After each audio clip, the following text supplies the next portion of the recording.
Senhores, vamos tratar de um tema aqui que eu, por um acaso, gosto bastante. A Comissão Temporária Interna sobre Inteligência Artificial do Senado deve apresentar até maio regras sobre o uso da tecnologia aqui no país. Quem tem os detalhes é a Marília Ribeiro, que vai nos explicar como está o andamento dessa história. O texto está na mão de quem? Vai para quem? O que acontecerá, Marília? Boa tarde para você.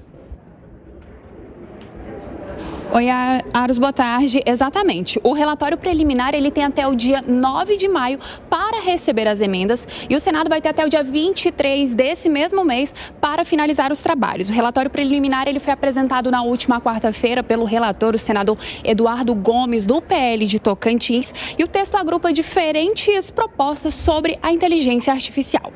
O objetivo da comissão, Aros, ela foi criada em 2023 por meio de um requerimento do presidente do Senado, Rodrigo Pacheco. E ela tem como objetivo estabelecer normas para garantir que as ferramentas de inteligência artificial sejam seguras e confiáveis. Segundo o relator do projeto, o senador Eduardo Gomes, é importante diferenciar o que é humano do que é artificial para proteger, nas palavras do senador, proteger do jeito criativo brasileiro e da integridade da informação. Vale destacar, Aros, que o texto trata de direitos autorais, de direito à privacidade, estabelece correção de vieses para evitar a discriminação, prevê proteção aos trabalhadores e também um fomento à inovação sustentável. Depois de encerrar esse período de análise pela comissão temporária, o texto ele vai seguir para a Comissão de Constituição e Justiça aqui do Senado Federal e depois ele será discutido em plenário e levado à votação. Se aprovado, ele segue para ser apreciado pela Câmara dos Deputados. É com você, Aros. Obrigado, Marília. Você volta daqui a pouco com outras informações aí direto de Brasília. Esse negócio da inteligência artificial é um caso curiosíssimo, porque no mundo não se chegou a uma conclusão a respeito do tema. E o Brasil está muito cheio de certezas. Não se chegou à conclusão. A União Europeia está debruçada sobre isso há sei lá quanto tempo. Propuseram um texto que é um encaminhamento, ele assim, é um abre-alas para algo que virá, justamente porque é uma tecnologia que a gente não conhece ainda, nós conhecemos uma pontinha do iceberg. Tem muita coisa para vir. E aí o texto, curiosamente, é de autoria do senador Rodrigo Pacheco. O texto ele é interessante, tem uma série de propostas, mas ele tem fios soltos pelo meio do caminho. Por quê? Porque aí precisa regulamentar. Só que aí quando a gente pensa na regulamentação, e o texto abraça algum desses temas, eu me lembro da Lei Geral de Proteção de Dados, que tem pedaços e mais pedaços que não foram regulamentados ainda. Esse tema é um tema muito complexo para a gente ter pressa. Me lembra a discussão, Piperno estava na entrevista aqui, no Direto ao Ponto, em que recebemos o Orlando Silva para tratar do PL 2630, que ficou chamado de PL das fake news, mas esta é uma fake news, porque ele não trata necessariamente de fake news, ele fala sobre governança dentro das plataformas digitais, é um tema um pouco maior. E ele disse que havia uma possibilidade, uma vontadinha de juntar essas duas discussões em uma só. Felizmente, é o que parece ser, isso não avançou. Mas nós estamos com pressa para chegar onde, Piperno? Eu acho que todo mundo que está envolvido nisso, todos esses parlamentares, eles se acham um pouco assim, Stanley Kubrick, lá do 2020. O problema é o Raul se revoltar contra nós. É porque, veja, dentre esses vários pontos aí que a Marina, enfim, numerou, né, que o projeto imagina contemplar, tem uns 4 ou 5 que eu não entendi nada, eu nem sei do que eles tratam. É difícil imaginar qual o limite deles, eles estão conversando sobre o quê? Então, eu concordo contigo que a exemplo das dificuldades que a Europa tem, né, em estabelecer... Primeiro, nós vamos discutir o que exatamente? Quando você fala, por exemplo, em preservar direitos autorais, aí sim, mas eu também não sei se precisa de um projeto novo para isso. A inteligência artificial, a gente primeiro vai ter que entender o que ela vai ser exatamente, quais as áreas que ela vai revolucionar, quais as áreas em que ela vai revirar de ponta cabeça. Eu vi outro dia, acho que imagino que todo mundo tenha visto, uma imagem de uma apresentadora linda de TV, acho que lá na Espanha e tal, né? mas que não era uma mulher. Era uma criação da inteligência artificial. E aí, enfim, daqui a pouco, a inteligência artificial pode até tomar os nossos lugares aqui. Então, mas jamais teria o mesmo carisma. Isso é preciso vai saber, dizer. Não, vai jamais saber. Não, mas medo nenhum, eu digo. Então, jamais terá o carisma de vocês. Então, o que nós vamos discutir por enquanto? Eu, honestamente, não sei. Você sabe, Dávila, que eu tive semana passada, retrasada, na USP, e conversei com o professor Fábio Cosman, que é o diretor do C4AI, que é o Centro para Inteligência Artificial, que é uma parceria da USP muito bem sucedida com a IBM, por meio da FAPESP, etc. É um case, o C4AI aqui no Brasil. E aí falávamos sobre isso, tal, sobre regulamentação, projeto de lei. Ele falou assim, Aros, a minha visão é a seguinte, em vez de um projeto de lei que tem muitas certezas num ambiente de quase nenhuma certeza, por que não estabelecermos metas? Um plano nacional para a inteligência artificial, para a gente saber onde quer chegar. Porque a gente já está criando travas numa legislação se a gente não sabe nem, como o Piperno disse, onde a gente vai se beneficiar, onde a gente vai se prejudicar. Não seria esse o caso? Você tem toda a razão. Agora, essas pessoas não são escutadas no Congresso Nacional. Não. É esse o ponto. Na verdade... Ele colaborou com um texto, assinando pela Academia Brasileira de Ciência... colaborou com a discussão no Congresso, mas aparentemente os parlamentares não levaram em conta o que os cientistas pensam, porque os cientistas só estão desenvolvendo a tecnologia. Então, não tem muita importância o que eles chamaram ele, chamaram a turma da Intel, chamaram a turma do INPA. Não, ninguém. É uma coisa inacreditável, essa arrogância do cara querer regulamentar uma coisa que ele não entende nada. É um negócio extraordinário no Brasil. Então, o que deve ser a regulamentação? A regulamentação deve ser muito simples, apenas para adequar coisas de inteligência artificial no Código Civil e Penal que a gente já tem. Olha, se você colocar alguma palavra na boca do avatar do Segré, que não é o Segré, você vai ser processado criminalmente. É isso, é pequeno ajuste, é só como adequar, não impedir a tecnologia. E aqui eu quero lembrar duas coisas, como eu gosto sempre de dizer no 3 em 1, que foi um desastre na história do Brasil. A primeira foi a lei da informática. Não. Temos que ter uma mentalidade nacionalista. Isso aqui é interesse nacional. Bom, a gente ficou completamente fora da revolução tecnológica. O mundo avançou, a gente ficou. É um negócio inacreditável. Foi o maior atraso tecnológico da história do Brasil. Fim do governo militar, isso. Fim do governo militar e depois renovaram em 91. 91, quando já estava tudo acontecendo, ainda foi mexer ainda mais na lei. É um negócio inacreditável.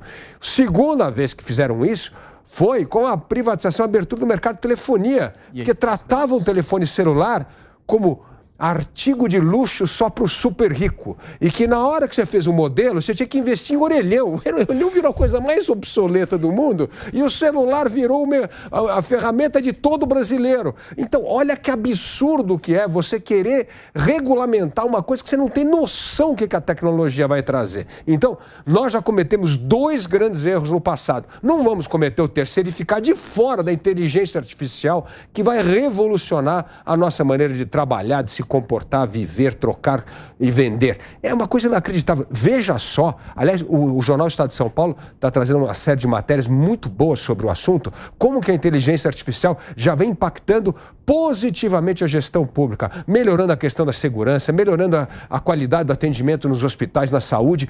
Hoje, e ainda é embrionário, você imagina o que isso vai fazer daqui a alguns anos. Então, não pode entrar nessa história de regulamentação. Tem que tentar adequar a lei criminal, penal e civil existente. Outro dia eu vi até alguém do INSS falando do uso da inteligência artificial para acabar com esse negócio de prova de vida. Isso. Porque se o sujeito vai no supermercado, na farmácia, tem conta bancária, tem um monte de coisa, por que além disso ele precisa ir lá no posto de atendimento, se você pode, via inteligência artificial, provar que o cara está vivo, afinal de contas. Mas hoje, durante a pandemia, liberou-se fazer por reconhecimento facial. Né? Você podia, por biometria facial.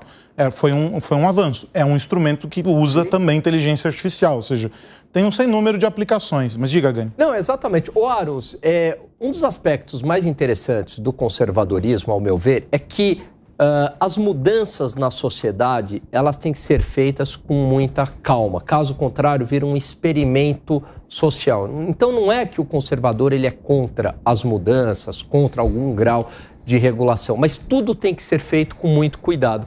Por quê?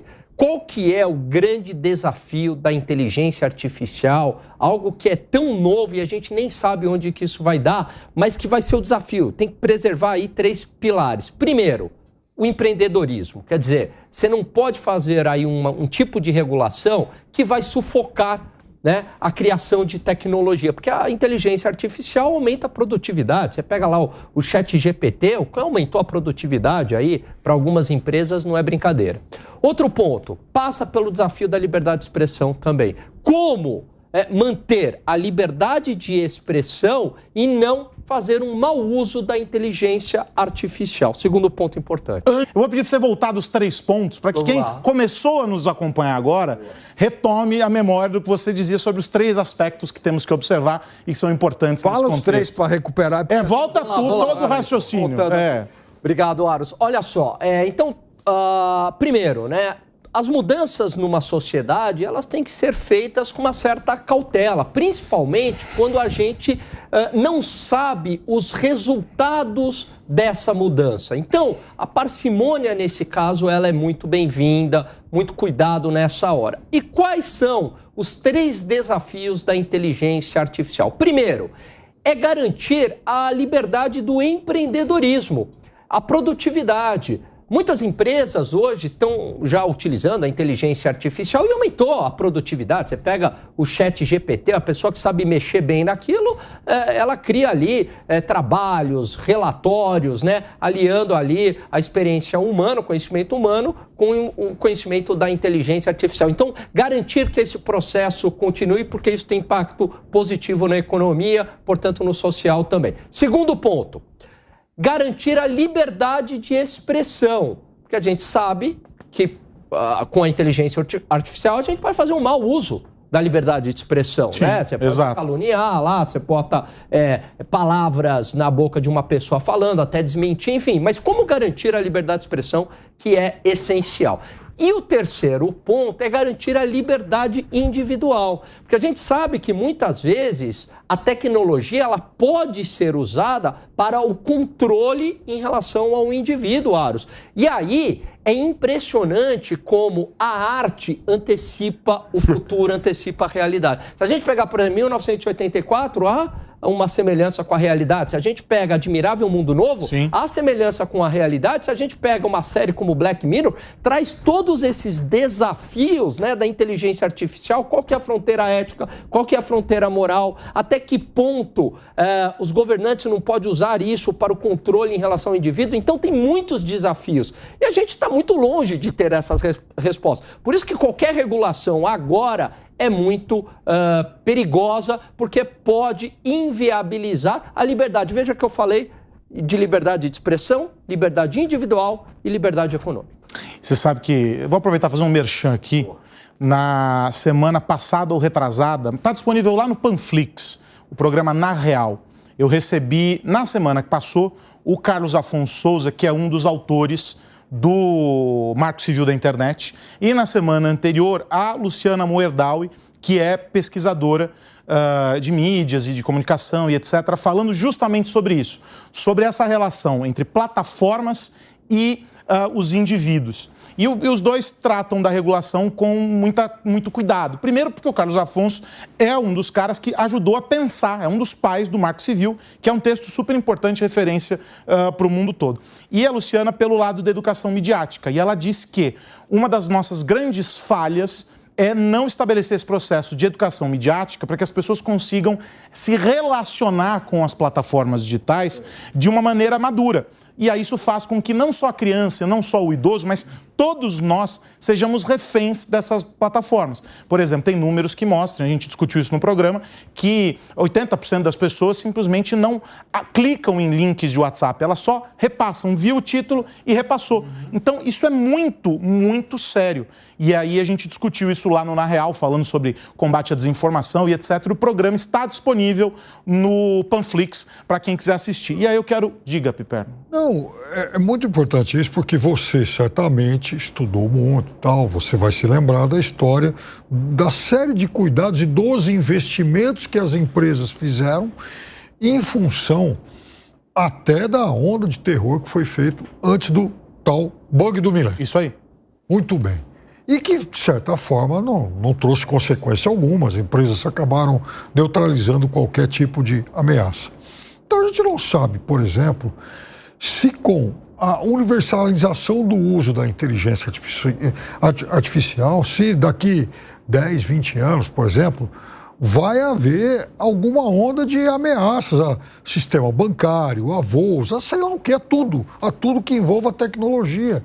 Então, ainda, eu acho que assim, é muita soberba agora a gente tentar imaginar tudo e tentar já estabelecer limites e regras para tudo e para um mundo que a gente não sabe minimamente como é que vai ser. Segredo. Sabe que eu fui um pouquinho para trás na história. 1698. Ah, logo ali. Foi ontem. A utilização, na realidade, porque a máquina já tinha sido inventada 2000 anos atrás, mas a utilização da máquina a vapor. Sim. Começa a Revolução Industrial. 1886, Carl Benz patenteia o carro como nós conhecemos hoje, com tração de motor. 1913, Henry Ford estabelece uma metodologia para a construção com série. Ele pegou, inclusive, um exemplo de uma máquina, de uma indústria de revólveres, de armas, Colt, e ele coloca a formulação industrial em série. Aí vou mais longe, 1969, a invenção da internet, que foi criada para que os laboratórios de pesquisa pudessem conversar uns com outros, e 1991 abre a porta para que todo mundo consiga utilizar a internet. São fatos disruptivos no nosso mundo que possibilitaram que seja como hoje em função desses exemplos daquela vez. E ficava me perguntando se tivesse um congresso como o brasileiro nessa época, provavelmente não teríamos tido a máquina a vapor, não teríamos tido o carro que criou Carl Benz, não teríamos tido a fabricação em série, não existiria a internet. E a preocupação da inteligência artificial, na minha humilde opinião, não está nas fake news.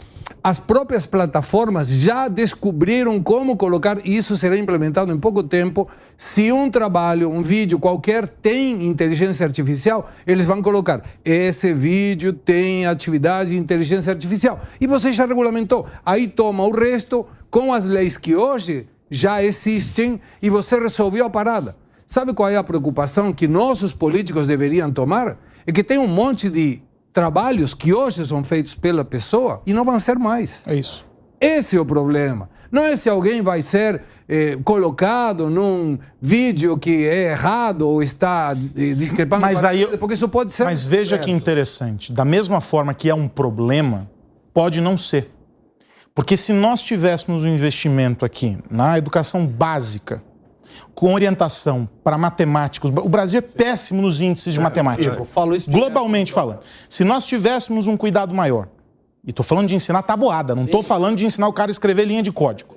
Se nós tivéssemos esse olhar para fomentar a educação básica, português e matemática, fazendo com que essa molecada subisse na formação intelectual com essa capacidade, e incluindo aos poucos esses elementos. Por exemplo, a molecadinha, hoje os pais que estão nos assistindo sabem que na maior parte das escolas particulares, o que existe hoje é o fenômeno de um joguinho lá, o Roblox, que você programa, você vai codar e tal. Tem um outro que foi desenvolvido pelo MIT, que eu não lembro, o Scratch, que você também faz isso também. Matific, né? Que fez o Matific. Isso, você tem um sem número de possibilidades de conectar a criança com esse universo. Mas sabe quais são as crianças que conseguem efetivamente entrar nesse universo?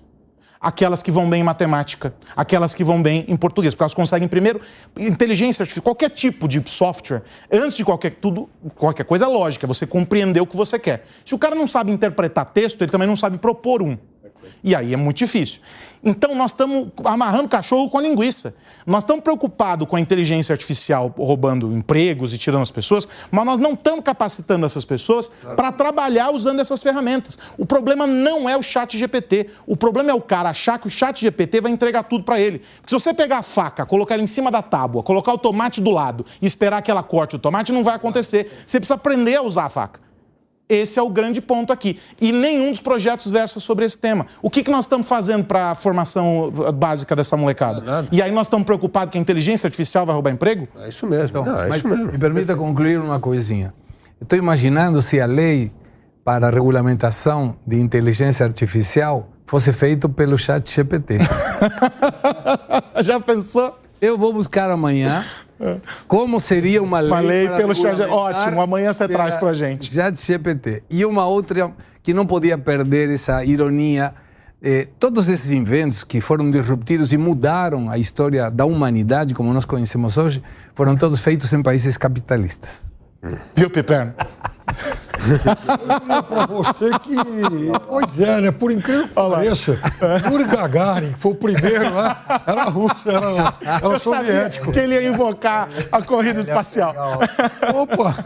Mas, Aros, isso aí que você falou é algo que eu sempre trago aqui no programa, a necessidade de investir na base. Então, me parece que tem muitas matérias que a gente dá muita ênfase e você, com uma boa base de português e matemática, a gente conseguiria, no futuro, correr atrás, porque você tem a base. Se você sabe português e matemática, você é capaz, no futuro, de aprender química, física... Qualquer coisa. Qualquer coisa. Só que a gente tem uma carga horária menor nessas matérias, dá ênfase em questões supérfluas, e aí a gente tem uma geração de analfabetos funcionais. Muitos chegam na universidade com sérias deficiências porque tem esse fetichismo do mundo acadêmico, de que tem que ter faculdade. Não adianta nada você ter um monte de faculdade, se a mão de obra nessa faculdade vai ser muito ruim. Então, eu sou muito defensor dessa ideia da educação de base. É melhor você ter menos universitários no país, mas uma base muito boa, do que você ter um monte de universitários, mas com deficiências graves de português, matemática, tem que inglês, mudar etc. também, tem que mudar na forma de dar aula. Sim. Não existem. Eu fui professor universitário e escutava muitos professores, não, que o aluno não quer saber de nada.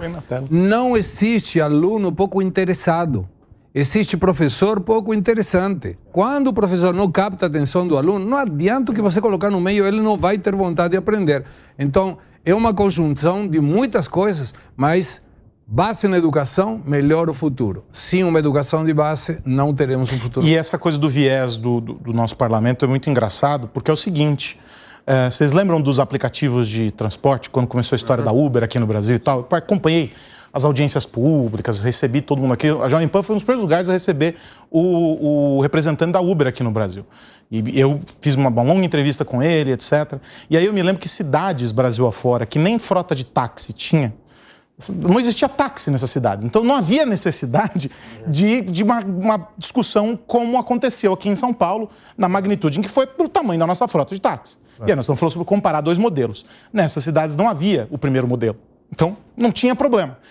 As câmaras municipais correram para apresentar projetos para impedir os aplicativos, porque eles iam roubar o emprego dos motoristas. Mas espera aí, já não existia aquela atividade na cidade, já não tinha táxi na cidade. Então, esse é o nosso olhar, é sempre muito carregado de um viés e de uma urgência que não existe, né? Deixa antes só você dizer, o Demetrios pediu ao ChatGPT para fazer... Agora, aí eu não vou conseguir ler porque eu estou sem óculos, mas o Demetrios pediu ao ChatGPT, Segredo, tá aí a sugestão que nós podemos até mandar para os parlamentares, ó, a inteligência artificial propondo uma regulação para ela mesma. Pô, como ninguém tocou disso, a gente não tem... Ótimo. Mas seria muito interessante ver o que ele propõe para regulamentar a ele mesmo. Agora, qualquer coisa que é regulamentar, eu me arrepia, né? Porque... Sabe por que nenhuma dessas, nem a máquina a vapor, nem o carro, nada foi regulamentado? Porque não era possível, através dele, criticar o político. Justo.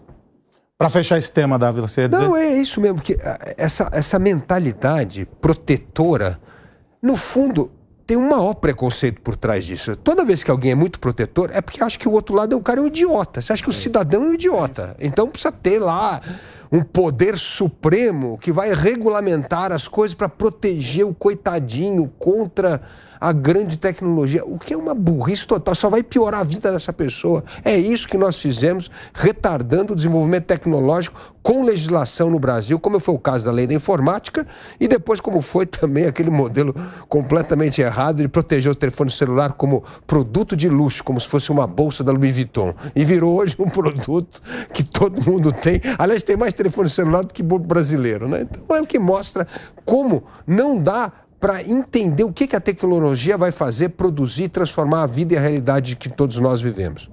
Vamos aguardar o que a comissão vai apresentar lá no Senado para a gente entender como as coisas vão caminhar e se a gente tem que correr ou não da inteligência artificial. Mas o grande ponto não é sobre a inteligência artificial, mas a desinteligência natural. Esta é a que verdadeiramente nos ameaça.